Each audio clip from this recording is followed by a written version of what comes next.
Vous êtes bien à l'écoute de Radio ACB, la radio du Collège du Bernica sur le 101.7 FM. Comme la semaine dernière, Radio ACB a décidé de donner la parole aux jeunes du concours d'éloquence afin qu'ils puissent exprimer avec leurs mots, leurs textes, leur voix, leur point de vue sur la période que nous vivons actuellement. Cette semaine, je vous propose de découvrir les textes de Kenza, Marilou, Lilian et Marie. Bonne écoute.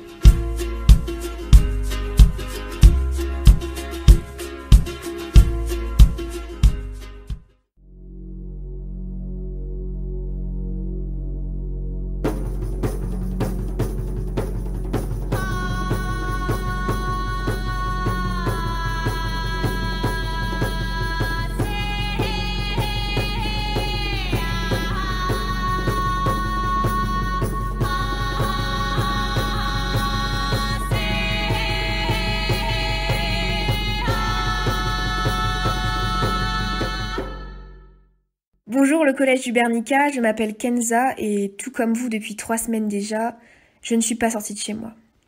Aujourd'hui, j'aimerais témoigner de mon expérience personnelle concernant cette crise et parler des nombreux états d'esprit par lesquels je suis passée en quelques semaines. Pour ma part, les jours se suivent et se ressemblent, les médias m'accablent sous une tonne d'informations pour le plus souvent contradictoires, et à vrai dire, il est difficile d'en dissocier le vrai du faux.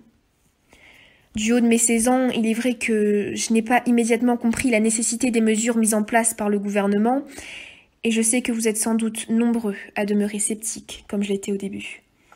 Mais j'ai fini par me dire qu'à situation exceptionnelle, on attribue souvent des mesures exceptionnelles. Et après plusieurs jours de réflexion et de travail sur moi-même, j'ai finalement commencé à penser que le gouvernement ne devait pas uniquement être constitué d'individus possédant les capacités d'analyse d'un enfant de 6 ans. Et puis c'est là que la situation a commencé à se dégrader. C'est à ce moment que j'ai réellement compris. C'est lorsque les chiffres sont tombés que j'ai regretté d'avoir douté. C'est au moment où les témoignages ont été diffusés que mon cœur s'est déchiré. C'est maintenant avec conviction que je vous demande de vous battre avec moi, contre lui et pour nous, pour vos familles, vos amis, plus particulièrement vos grands-parents, pour ces hommes qui se battent tous les jours au premier plan, pour assurer notre santé, pour ma mère, forcée de se rendre chaque jour à l'hôpital. Pour eux, mais aussi et surtout pour vous, jeunes et présumés intouchables. Car croyez-le ou non, mais à mes yeux vos vies ont beaucoup de valeur, car c'est sur vous bientôt qu'il faudra compter. Courage, parce que ce n'est qu'ensemble, et à la force du temps, que nous y arriverons. Je finirai par une phrase que vous entendez déjà bien assez, mais que je tenais à répéter, alors restez confinés.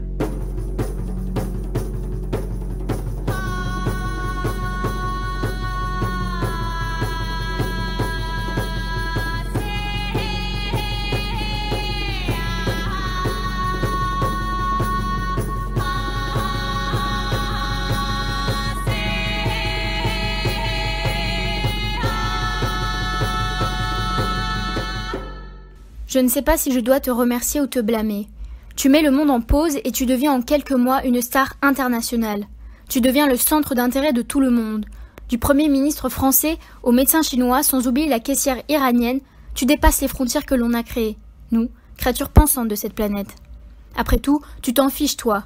Non mais c'est vrai, riche, pauvre, noir, métis, blanc, français, chinois, brésilien, coréen, musulman, chrétien ou athée, ton seul but est de tous nous toucher. Alors même si, dit comme ça, tu pourrais passer pour celui qui réunit enfin tous les humains de notre monde, je ne peux m'empêcher de me rappeler que nous sommes en guerre contre toi. Et oui, cette phrase résonne dans ma tête quand je pense à tous ces gens que tu blesses. Là encore, je suis gentil avec toi. Regarde ce qui se passe autour de toi. Regarde le malheur que tu as créé. Tu es rapide, invisible et parfois si puissant que tu nous prends la vie. Et nous, impuissants, nous subissons les maux que tu crées, tout en répétant ce mot de nos balcons, sur les réseaux ou simplement dans nos pensées, merci. Non, je ne te remercie pas. Je remercie toutes ces personnes qui luttent chaque jour pour que nous puissions te vaincre. Tels des guerriers, ils prennent le risque de te croiser pour que nous puissions nous confiner et t'éviter. Tu es peut-être la star, mais eux sont les héros. Alors Covid-19, je ne te connais pas personnellement, mais nous savons toi et moi que les stars s'oublient tandis que les héros se gravent. Plus vite tu partiras, mieux on se portera. Tu n'es que passager, alors je te laisserai passer. Nous allons gagner cette guerre et renaître dans une nouvelle ère.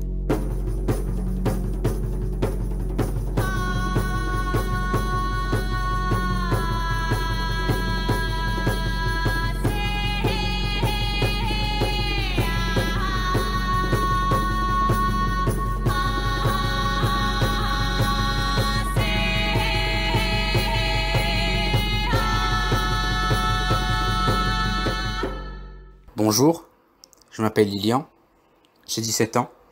J'aimerais parler d'un sujet qui me tient à cœur. Ce sujet, c'est la responsabilité de chacun pendant cette période de confinement.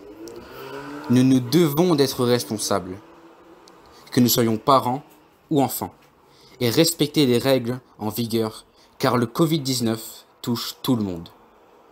Nous sommes tous concernés. Je suis conscient que certains prennent cette interdiction comme une amputation de leur liberté. Certes, mais posez-vous cette question. Est-ce que vous préférez être amputé de votre liberté quelques mois et la retrouver plus tard de plus belle, ou préférez-vous prendre le risque de sortir sans raison et être amputé non pas de votre liberté mais de votre vie elle-même? Si vous voulez vous en sortir, si nous voulons nous en sortir, nous devons rester chez nous et laisser le corps médical et les chercheurs faire leur travail. J'en profite pour féliciter les membres du corps médical pour leur travail et leur apporter tout mon soutien. Je ne manquerai pas d'applaudir à 20h tous les soirs. C'est tout pour moi. Et n'oubliez pas, pour votre sécurité et pour celle des personnes autour de vous, restez chez vous.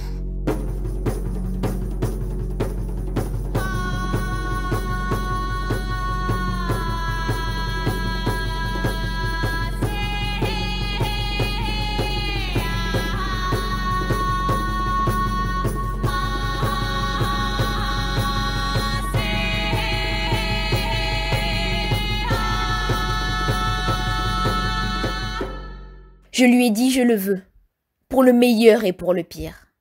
Je me présente, je suis Marie et femme de cette île. Je vais vous parler d'une étrange maladie. Elle ne tue pas, elle fait juste du mal, on m'a dit. Il avait un surnom, ce virus, Covid. Aussi familier qu'il était, je ne pouvais penser qu'au vide qu'il a laissé en moi. Quand on nous a dit « Ce confinement durera plusieurs mois ». Mais passons, ce n'est pas la première source de mon émoi. Je pense à ces héros, ces Superman, ils se battent malgré eux. Je pense à ces médecins, ces soignants, ces caissières, dont l'abnégation n'a cessé de me rendre fière. Je pense à eux, à cette France solidaire, qui tient et qui n'a pas rendu les fers. Et c'est toute ma force que je leur confère, parce que je n'en ai que faire de vos prédictions défaitistes sorties de l'enfer. Je vis dans un monde où l'espoir est prospère. Le plus grand danger de cette épidémie est un virus de notre esprit. Et oui, le pessimisme enferme. Je pense au monde entier, à nos frères d'autres terres. La fleur de l'espoir grandit, je l'ai mise en terre. La mort de nos proches, que cette maladie enterre, n'aura pas été vaine. J'en ai la certitude, à cette crise, nous mettrons un terme.